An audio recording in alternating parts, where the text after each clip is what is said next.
With regard to democracy, in the post-Cold War period, what we saw happening very frighteningly for human rights activists was that democracy became equated with simply holding an election, irrespective of how flawed that election was, irrespective of how few people voted in that election, and so on.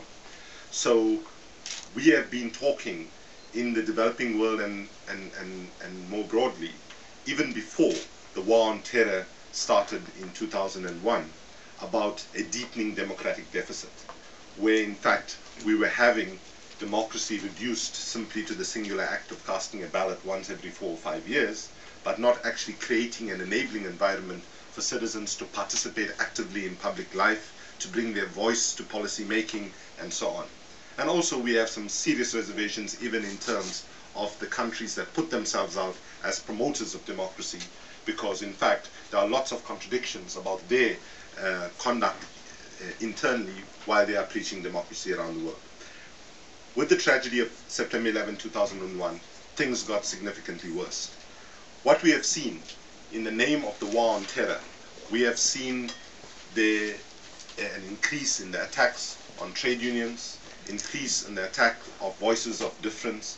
You will remember the famous words of President George W. Bush when he said, "You're either with us or you're against us." Two people said that in the 1940s, Mussolini and Hitler. Many of us did not support US foreign policy, but we also did not support certainly Al-Qaeda, and we were put into a position of having to make a very unfortunate choice. But in the name of the war on terror, what has happened in terms of shrinking dissent?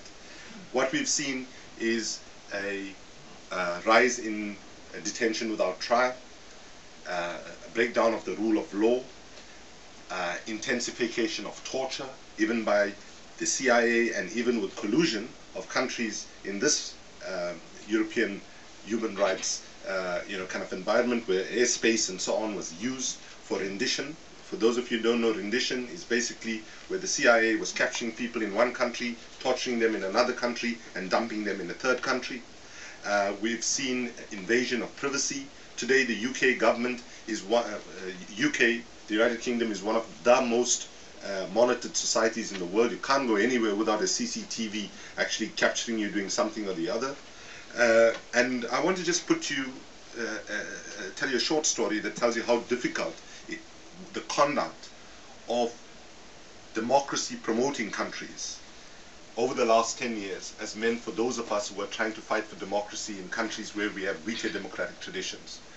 In Zimbabwe, where some of us have been working very hard and very unsuccessfully, unfortunately, over the last couple of years, when I was in Zimbabwe at Christmas, trying to shoot a documentary to tell the story of what was happening in terms of the clampdown on democracy.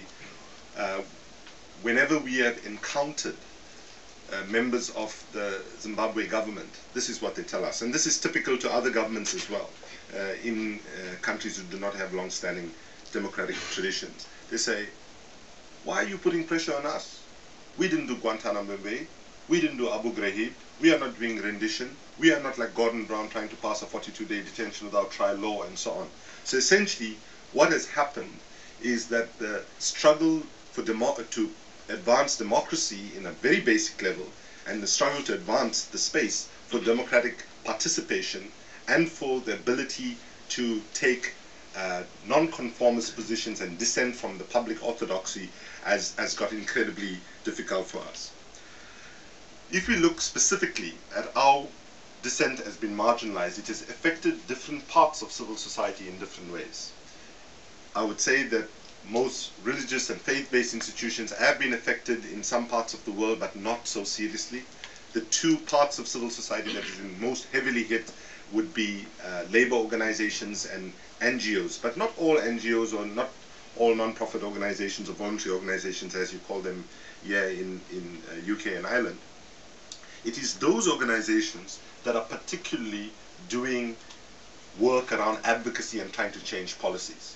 The attitude right now of most governments is, if you just deliver services and programs and help the poor and vulnerable, and you keep your mouth zipped about the policy implications of what you're dealing with, then you're seen as, quote unquote, the good guys. But if you start saying that based on, let's say if you work in an area of domestic violence and running refuges and shelters and so on, and counseling, and you start beginning to say, well, we need a policy intervention, otherwise we can be trying to run refuges and so on for the next 1,000 years. We're only treating the symptom of the problem. We're not dealing with the root cause, which is an absence of policy such as domestic violence legislation and so on. Then what we've been getting in many parts of the world is government saying, well, hang on a minute, we are elected by the people, that's where we derive our mandate to make policy and act on policy. You folks in civil society are self-appointed do-gooders, why should anybody listen to you? So it is in that context that we have to also look at what has happened in terms of the transactional costs for certain civic groups. The Greenpeace, for example, as one of the key environmental organizations who, together with other environmental groups, 30 years ago were telling us we need to get off our butts and do something about climate change, and we didn't listen. They have found that to do their work, because they particularly use non-violent direct action as part of their methodology of pushing for change, that their transactional costs have gone up extraordinarily in terms of legal costs and so on and so forth. For those of us who are working in more than one country, we talk in Civicus about, and this is a bit of a jargon, a curtailment of international civic mobility. That's a very complicated way to say that, in fact, if you look like me, or look, you know, if you come from a poor part of the world, and if you might be mistaken to be Muslim and so on, you then have horrendous problems in terms of getting visas, traveling to conferences where you're discussing the world environment or global poverty, and most of these conferences happen at the UN, and these are in Geneva and New York and in developed countries. And so just to actually do our work, it has become incredibly more difficult. Also, I would say that there are certain groups particularly that are affected, and that is sort of, you could say, in the United States, for example, after 9/11, Arab community groups, Muslim community groups, and so on, there was a real chilling of the environment for them, and they withdrew from public life. And the fight back has started. There was a big convention in the UK called the Convention on Modern Liberty that has just happened in end of February, and we have to fight back. The important thing, though, is, and this is my appeal to you in conclusion, that I think in countries that have stronger democratic traditions like Ireland, for example, you all will win back any spaces that you lost and any civil liberties that you lost. But for those of us who are starting from a lower level of democratic development, we're going to have years and years and years ahead to actually win back the space that has been lost, because in at least 50 countries around the world, there has been legislation passed to restrict the role of civil society groups in public life. I want to conclude with one point for consideration about how you think about your engagements here with regard to civil society and government, and that is, and this is a lesson from some of us in different parts of the country, world. When we got democracy for the first time in South Africa, we were very excited because we were invited to lots of meetings with the government on health, education, and so on. And after a few 6 months, many of us started talking about a peculiar medical condition that we were suffering, which was called consultation fatigue. Right?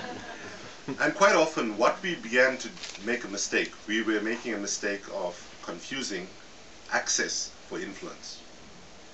And I think when you think about your position here, you have to ask whether in fact having access, having engagement and so on, is it a time gobbler and a time waster, or does it actually give you the real ability for making an impact, influence, and changing the conditions of the people who are marginalized and vulnerable? Thank you very much.